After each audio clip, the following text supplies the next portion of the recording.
अस्सलाम वालेकुम दोस्तों, आज की वीडियो में मैं आपको बताऊंगा कि अगर आपने घर की कोई सी भी चीज़ अपनी ऑटोमेट करनी है, उसको ऑटोमेटिक करना है, वाईफाई के ज़रिए कंट्रोल करना है, यानी कि आप जहां मर्जी हों, घर से बाहर हों, शहर से बाहर हों, मुल्क से बाहर हों, तो आप ये वाला सर्किट जो है ये लगा सकते हैं और आप अपना इस सर्किट के ज़रिए तकरीबन 5 से 6 एम्पेयर का लोड ईजीली कंट्रोल कर सकते हैं। जोन सी ये ब्लैक वायर्स आपको नज़र आ रही हैं, ये इसकी इनपुट है। यहाँ से 220 वोल्ट की आप इनपुट देंगे और यहाँ पे आपका आउटपुट लोड लगेगा। दोस्तों, डिवाइस की कीमत इंतहाई मुनासिब है। व्हाट्सएप पे आप रब्ता कर सकते हैं 03026765 160।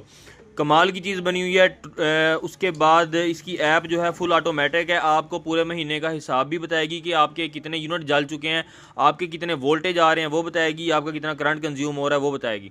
सारा कुछ इसके अंदर जो है वो शामिल है और मेरे इनबॉक्स में रब्ता किया जा सकता है अगर ये लेनी हो। और इसके अंदर हमारे पास 20 एम्पेयर में 25 एम्पेयर में डिवाइसेस अवेलेबल हैं।